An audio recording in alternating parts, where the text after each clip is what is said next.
Hello, and welcome to the Monster Painter. This time I'm taking on one of the scenarios in the Frostgrave core rulebook, the Swirling Mist, which features a whole bunch of white gorillas. The Swirling Mist is one of the new scenarios added to the core rulebook with the second edition. As the title suggests, it features a battlefield choked with a swirling mist. The mists drastically limit the line of sight and ranged attacks possible. The player is given some mist tokens that can be spent to mitigate these effects. There is one white gorilla guarding the central treasure, and players have two white gorillas that they may place on the board as uncontrolled creatures when a rival picks up a treasure. My gaming group can have as many as 6 or 7 participants for a session, which means I'm going to need a big pile of white gorillas, so I better get started.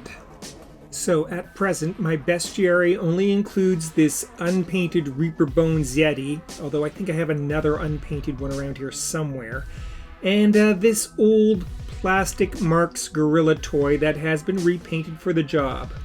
Unfortunately, this is just a drop in the bucket. I'm going to need to get some more gorillas. In this situation, I naturally panic and rush down to my local shop, the Sword and Board, and buy what I can.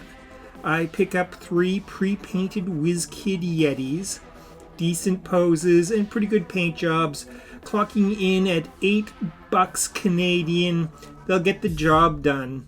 I also pick up this mutant tusked white gorilla thing called a Gorillon, and he was just $6. I love the sculpt and the paint job works, but ooh, this guy's got some bad gaps.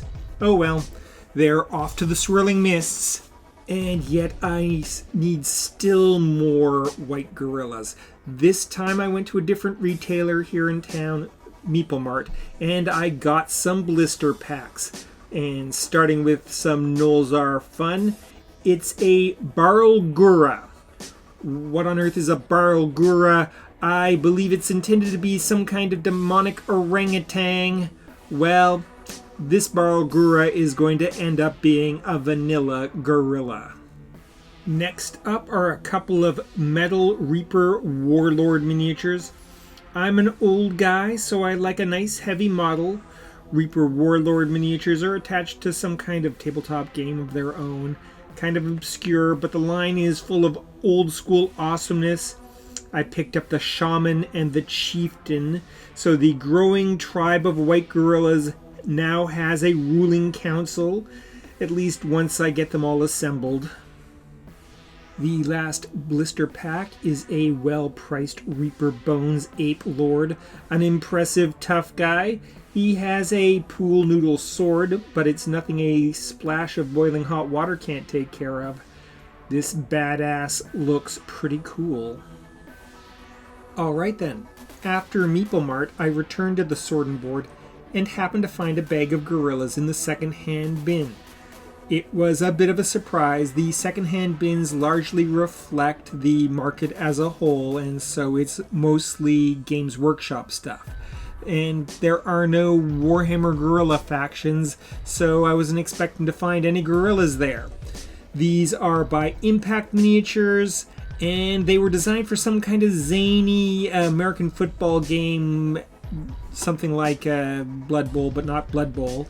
They need a bit of assembly, and I'm really glad to have them. Most of the metal models are going to require some assembly, so I'm going to assemble them. I have cleaned up all the flash and the stray little bits of metal, and now I'm going to break out the super glue and put together the apes of the frozen city. Now that everything is assembled and ready to paint, let's take a quick look. And these first 2 lads are Reaper Bones Yeti from my pile of shame. Then there are the Metal Yeti, a Chieftain and a Shaman, respectively, ready for their paint jobs. The Reaper Bones Ape Lord and Barlgura whatever don't need any prime or assembly. And of course, we have the shattered remnant of a simian football team headed for the icy wastes. Time to start painting up these beastly apes, and I will be giving the lot the same vanilla gorilla color scheme, which will be launched with a base coat of unbleached titanium, aka off-white, to all their furry parts. And here are all those angry gorillas with their brand new vanilla base coats, all ready for the next step in the painting process. The next step is to bring out all of that texture on all that shaggy fur. To this end, I will be applying a straightforward wash of burnt sienna, a nice warm brown color that I really adore, to all the base coated fur. This will help make these shaggy simians look nice and shaggy. And the whole lot of shaggy vanilla gorillas are definitely looking shaggy and vanilla. Most of them are fairly simple models, so they're already starting to look on their way to being finished. Sadly, looks can be deceiving, and there is plenty more to do on these dangerous yeti. The next step is a careful bit of dry brushing. I will apply a light layer of titanium white to all the fur.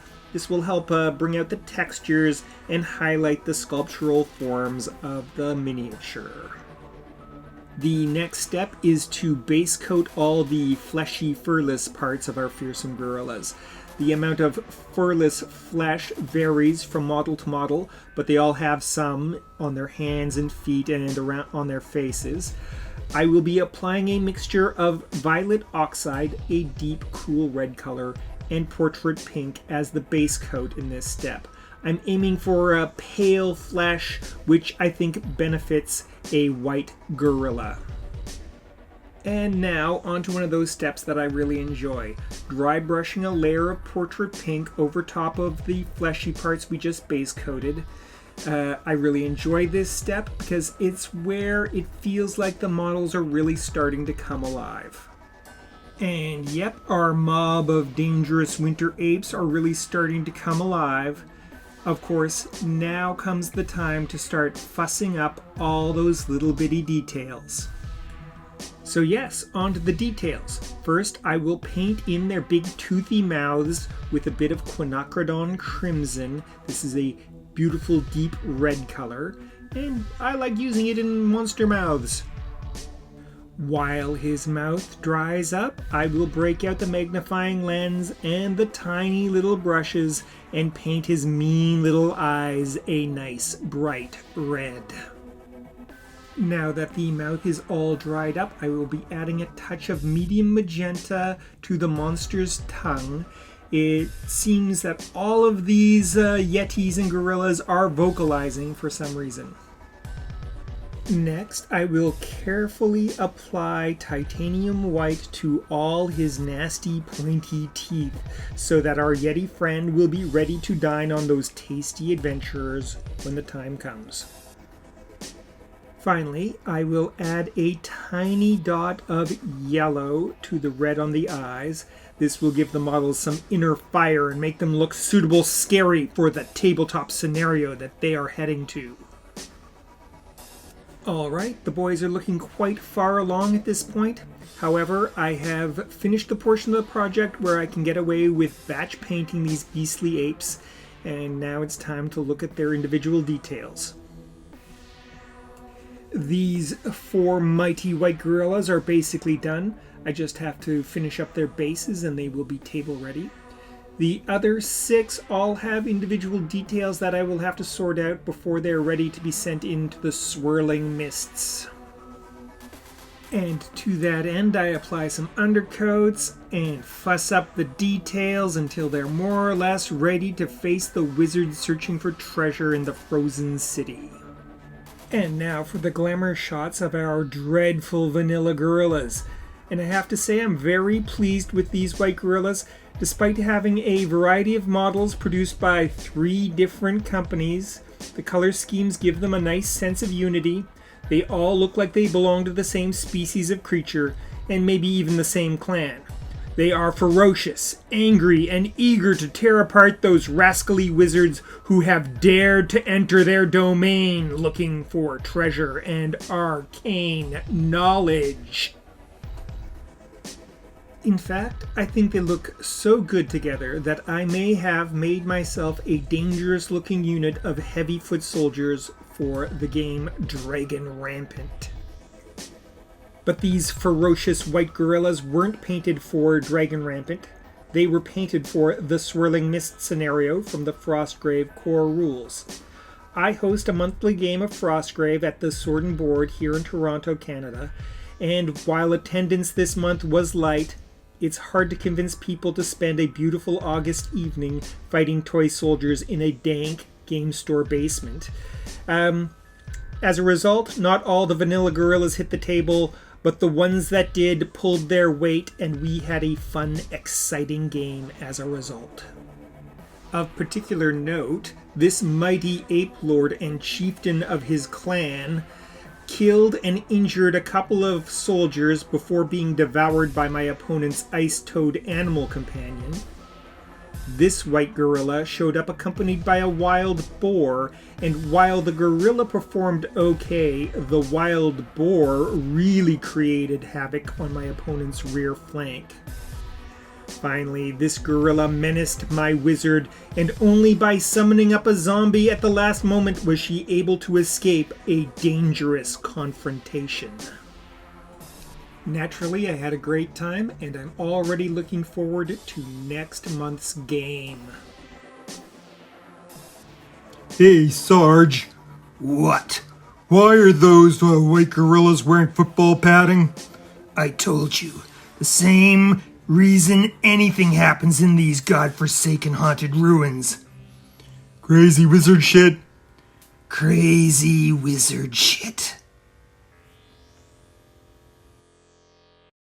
Enough of this white gorilla nonsense. I want a monster fight. And I wanted to have a yeti in it.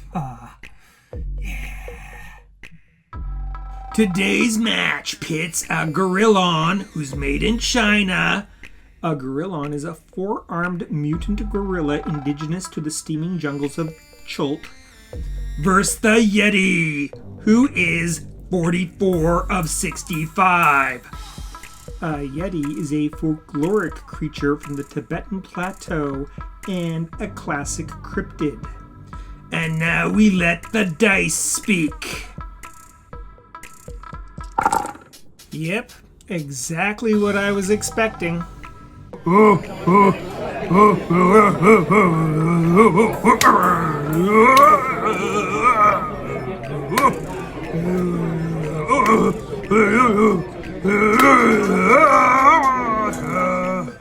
And there you have it. The gorillon has defeated the yeti.